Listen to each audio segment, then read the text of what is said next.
Welcome to the Munro Review, where it's all about connecting, sharing, and valuing the arts in the central San Joaquin Valley. I'm Donald Munro. Today is January 28th, and we're going to be talking about the busy art scene in February. On today's show, we'll be visiting with local jazz musicians Benjamin Boone and David Aus, who are here to talk about the release of Volume 2 of their new album, The Poetry of Jazz.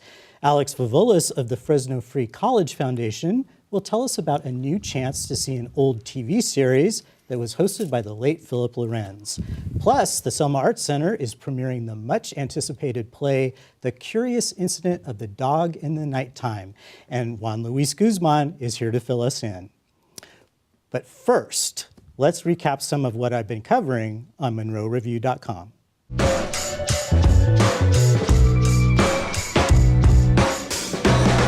Good Company Players has two fine productions still running in February, and I recommend both. The first is Driving Miss Daisy, which the company revived 25 years after it first produced the title.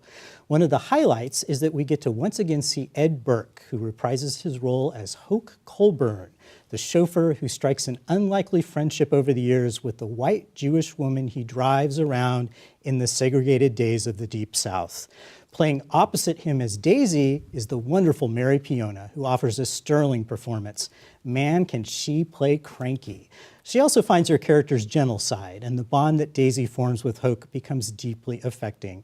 Burke, meanwhile, is a little older and wiser in the role, just a little, and gives a touching, memorable performance. The small cast is rounded out by Billy Jack Anderson as Daisy's son, and together the three become a real family on stage. The second GCP offering is the return of the ABBA musical Mamma Mia. It's a solid and fun production, much like the version that played just 10 months ago, so no real surprises there.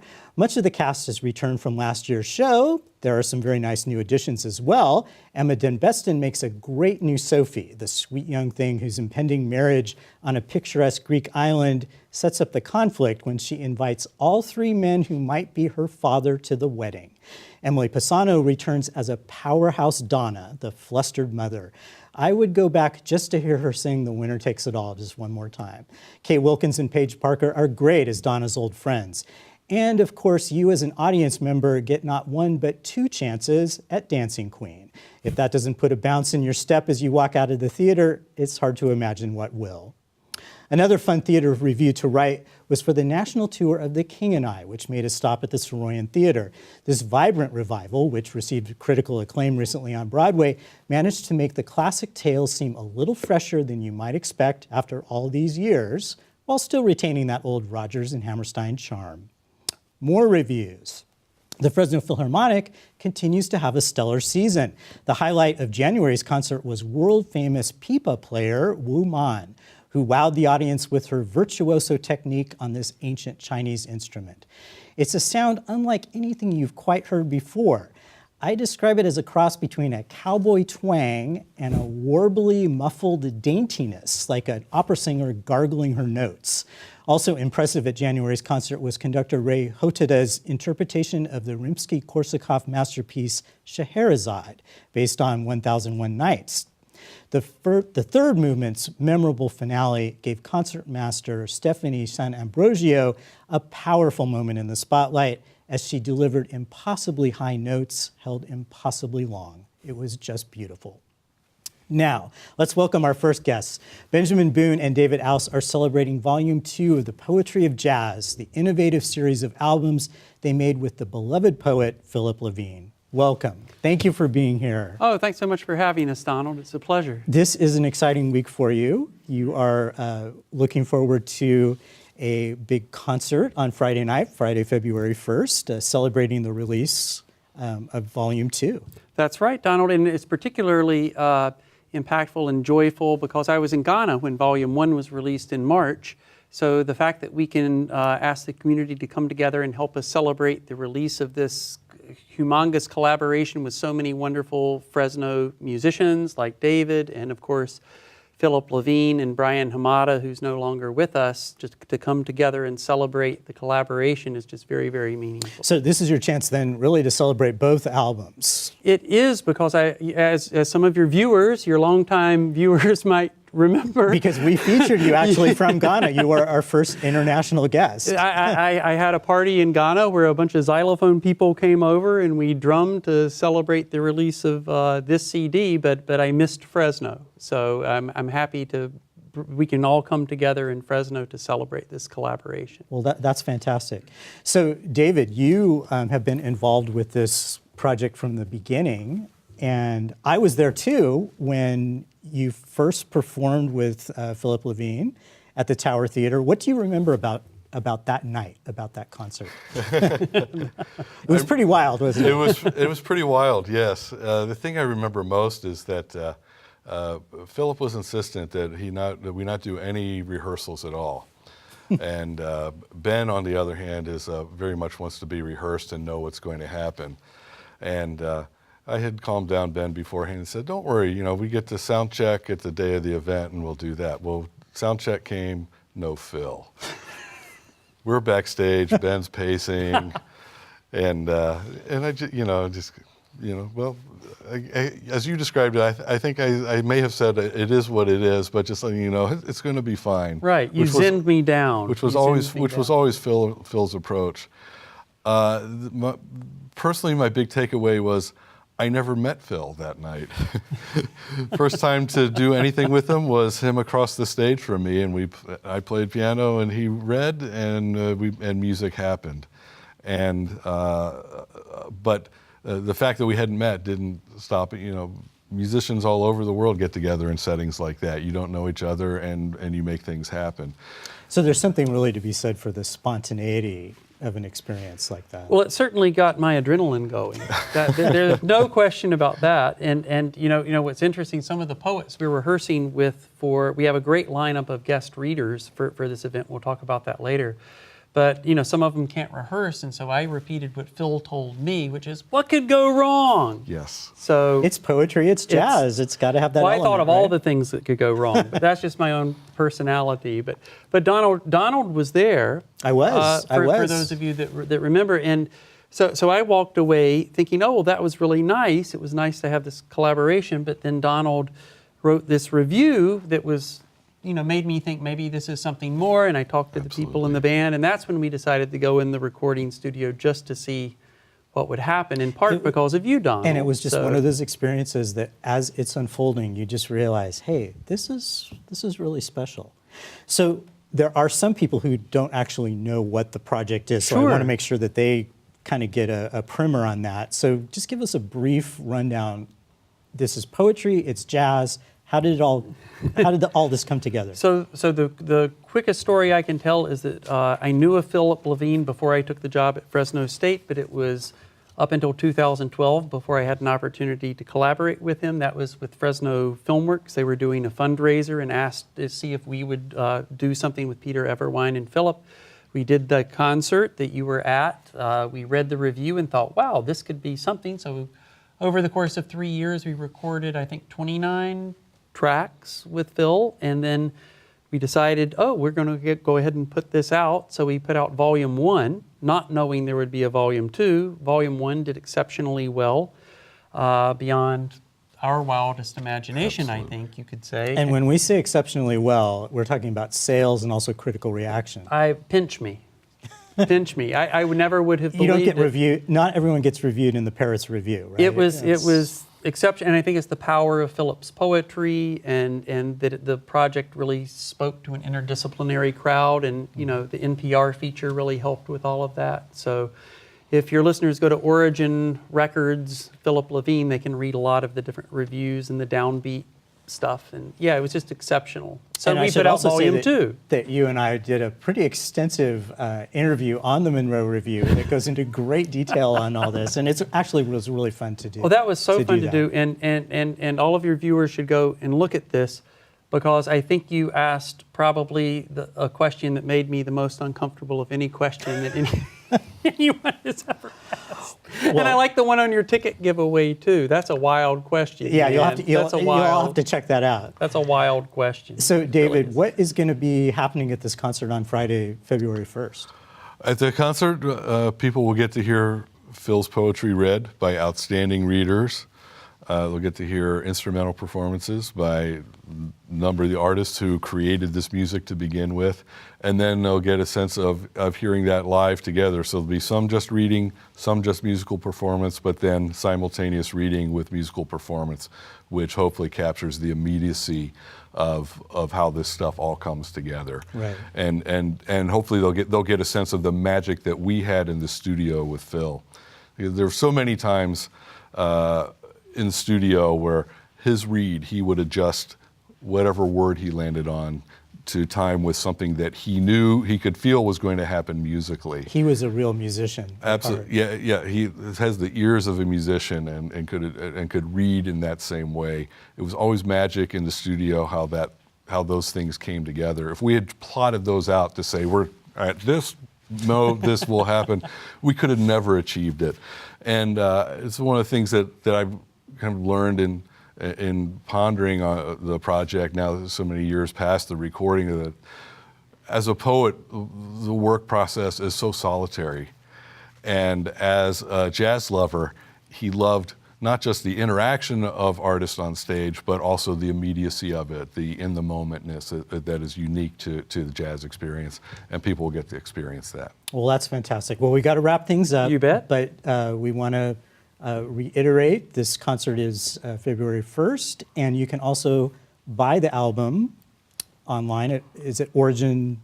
Yeah, Origin Records. Origin or Records. actually, if they're coming to the concert, you can get a joint ticket that's admission plus a CD or 2 CDs. And that concert is at the Cal Arts Academy. Cal Arts Academy Severance Theater, which is 1401 North Washon. Sounds great. Well, thank you so much. Thank you so much. This will be a really special We appreciate event. your support. All right. Well, thank you for joining us today. We're going to take a short break, but when we return, we'll be talking to Alex Vavoulis.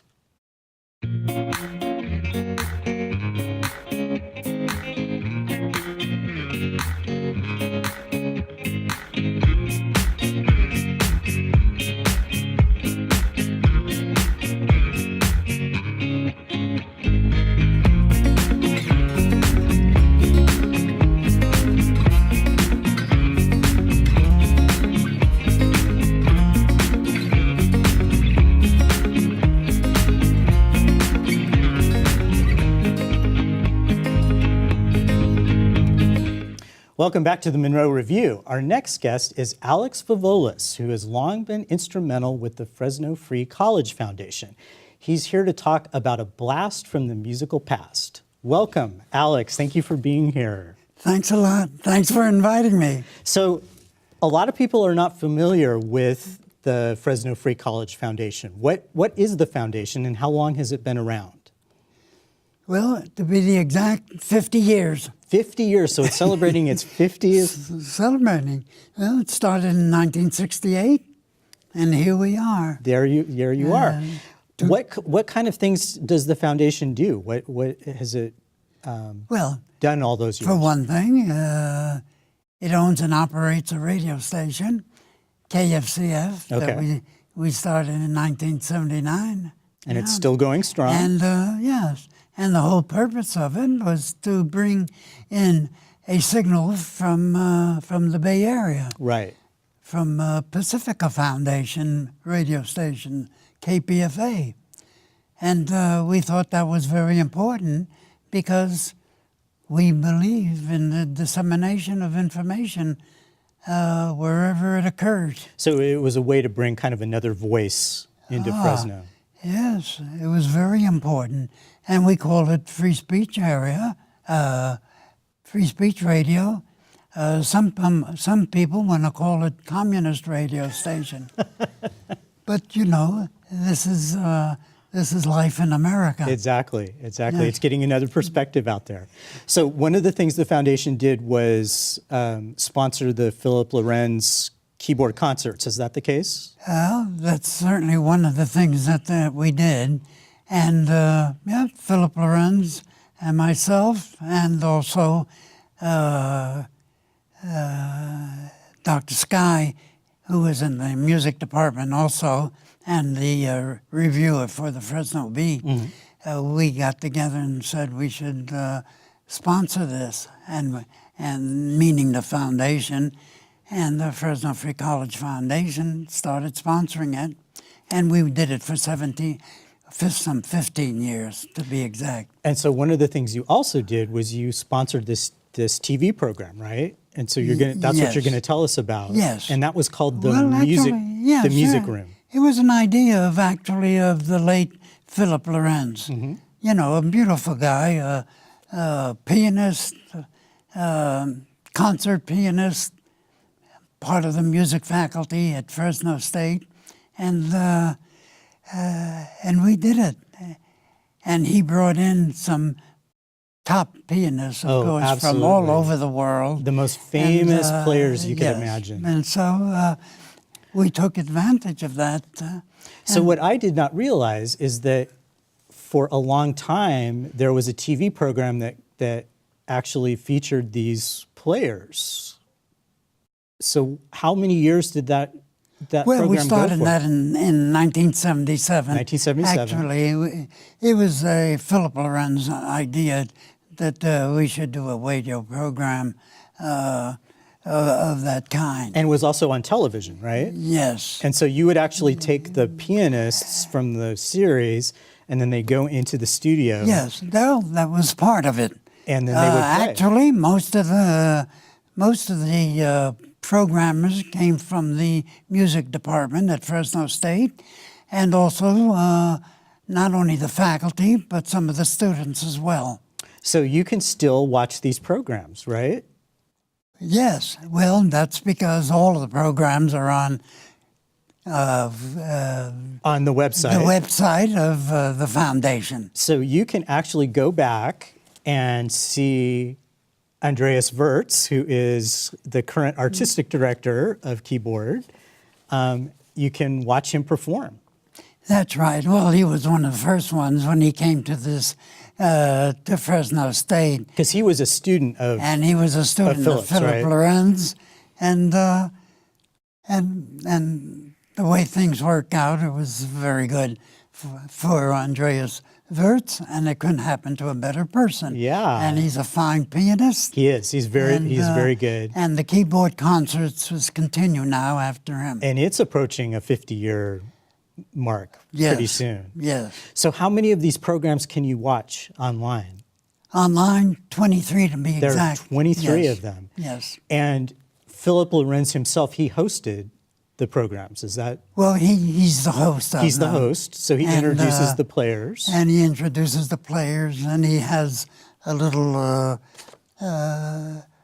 professional, I would say, things to say about He kind the of music. fills the audience in. And the performers, yes. So do you have a favorite out of all of those programs? Is there one that Well, you would yes, recommend? there are a lot of favorites.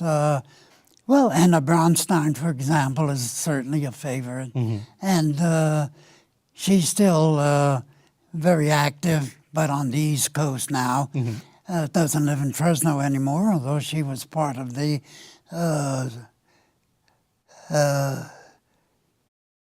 music department. Of the music at department at Fresno State. Yes. So this is a great opportunity then to kind of go back in history a little Yes. and see some of these wonderful performances. Well, yes, and I think, the community, the Fresno community, the Valley community, and for that matter, if they listen to KFCF, you see, KFCF is online, and it's a pleasure for me when I make a visit to Greece and I tune in to a KFCF program. You can listen to KFCF all the way from your native Greece, right? That's yes, fantastic. Yes. What else do you want? Exactly, Yes. exactly. Well, Alex, thank you so much for coming in and telling us about this. I know that a lot of people aren't aware that you can go online Yes. and watch these wonderful Well, performances. and I hope that this segment on the Munro Review, will help that situation Yeah, we'll get as the- well. we'll get the word and out there. publicize it more, and which it needs. Yeah. I mean, the arts, of course, are very important. I mean, you can't live without them, and the campus, the intellectual life on the campus, is very important. Exactly. I mean, exactly. what we promote all the time, And it doesn't matter, whether it's music, it's the arts, it's philosophy. It's all important. It's everything. It's everything that's intellectual. Yeah. And that's very good. Well, thank you. Thank you so much for coming in. So we are going to take a short break, but when we return, we will learn more about the curious incident of the dog in the nighttime.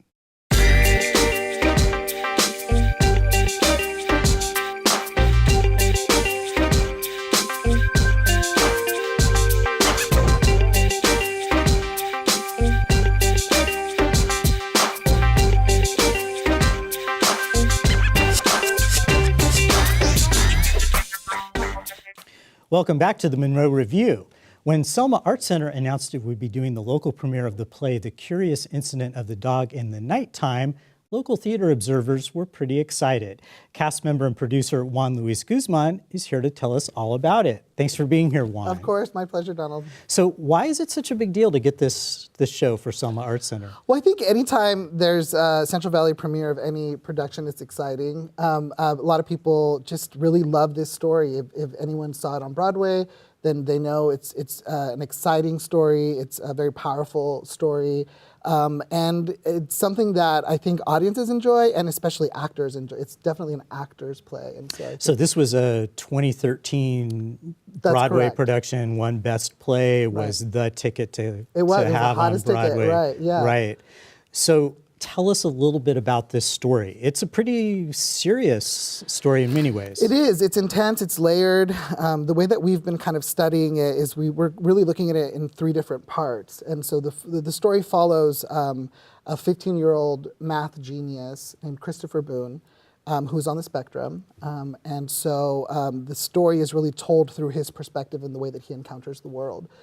He discovers that someone has killed his neighbor's dog, and sets upon figuring out who it was that did this. And so in what he calls his detecting, he uncovers more than just the mystery of who killed Wellington. So it's a story of this boy and kind of his interaction and relationship to the world, Right. which is a little different than the way that a lot of us interact with the world. Right. He's got, because he's on the spectrum, difficulties really forming relationships or establishing emotion or contact with people, especially physical contact, sounds and the physical contact. All of those things are triggers for Christopher. So the show is being directed by Ruth Griffin, and Correct. she couldn't be here tonight because she is in rehearsal. Right. And that's important for her Yeah. to be here. But she actually approached Selma Art Center with the proposal, right? It's true. We love at Selma Art Center collaborating with a number of different artists, and it's something that we really hold close to our ethos at Selma Art Center. And when Ruth approached us about directing a show at the Art Center, we were completely open and all about it. And she actually approached us with a different title. And while we were discussing that show, she came back to this one and said, this is the one. I would love to direct that first one, but this is the one that I really, really want to do. Right. And we had done a staged reading of it last year that was very well received with the community and with different artists. And so the council thought, you know what, let's do it. Let's bring it on the main stage. Now, Ruth is a theater professor at Fresno State. She's known for her use of movement in her theater productions. What does she bring to this Selma production? She really synthesizes both of those things, theater and dance, and so much of the rehearsal process has been very physical. There are principal actors, and then there's a company too. And I would say for that company, and especially for the actor who plays Christopher, Jared Serpa, there are nights where we're walking out with bruises, and Ruth is so well versed in a number of different schools of movement and dance that she brings, Japanese theories and mixes it with theatrical theories, and so it's an education to be a part of this production. It's actually a real trip to have a conversation with her about a play. She gets into ideas of time, ideas of motion. She thinks about these things really really intently. You know, I never really took theater classes in college, and this feels like I'm in it's a like course. an education, Right, An yeah. education for you. She really emphasizes the movement of the ensemble. The company, the players, they kind of represent Christopher's consciousness. And so a lot of what we do in rehearsals is learning how to just be in a space together, how to move together as kind of one unit that would represent Christopher's consciousness. One of the things I remember from seeing the show in New York is that it really gave me a different perspective on kind of seeing the world through someone else's eyes. Now, one of the ways that they did that in New York was this very elaborate set. It was almost like a video game, kind of overload, kind of sensory overload at times. You're not going to be able to do that, obviously, because that takes millions of dollars. But I also understand that Ruth didn't want to have that kind of technology-heavy Yeah, show. her approach is very minimalist in this production, and for the most part, the company are the ones who are responsible for kind of bringing all of the ideas on the stage to life. Eric Anderson designed the set, and I will say that the set itself is going to be, I don't know how much I can give away, but when the curtain opens, I think people are going to be. So there will be some of that wow factor absolutely, as well. yeah. And Dominic Rahalva is doing projections for the production, so there will be some projection elements as well. But I think for the most part, Ruth is really looking to focus the story through the company as a kind of branch of Christopher's consciousness. So I did have a chance to talk with Ruth yesterday. I taped like a little interview with her. So let's take a moment and watch that clip. When this show was on Broadway, it was a really kind of spectacular production. It was almost like a video game in a sense. And you're having to take a different approach in Selma, both out of necessity and also, I think, out of some artistic reasons. Yes. Tell us about that. I'm interested in the scope of it being closer to what the first production was at the Cottesloe, and also I'm very inspired by the grid work of Saul LeWitt, and that when the audience enters into this space, it's like they could be in a gallery at the San Francisco Museum of Modern Art, and so the elements in the space themselves have an aesthetic quality. Say the white boxes on the gray grid, and there's a sense of being open to the imagination of the audience. And tell us just a little bit about your philosophy of theater and movement. That's something that you're bringing to this production. My philosophy, my experience in terms of theater and movement is that it is what's most natural in terms of storytelling, that the body is a storytelling agent, and the body in space with other bodies are a part of the scenic elements of the storytelling, and that ensemble functions as the unconscious of the play, or as we would call in Stanislavski, the subtext. So that the body and the set and the light, everything is going to communicate the field of consciousness of the play. Fascinating stuff. Yeah. It's really going to be an interesting show. Tell us, when is Curious Incident opening? Curious Incident runs February 15th through the 23rd. Something that's really exciting about it, actually, too, one of the roles, Christopher's father, Ed, is played by two different actors, Terry Lewis and Chris Mangles. And Terry will be performing the first weekend, and Chris Mangles will be performing in the second weekend. And of course, those are two big theater names in the Valley.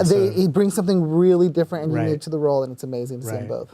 Well, Juan, thank you so much. This really is a big event, and I'm glad you were able to come and talk with us. Again, The Curious Incident of the Dog in the Nighttime opens February 15th and runs through February 23rd at the Selma Arts Center. Now it's time for the list, a selection of things to do during the month of February.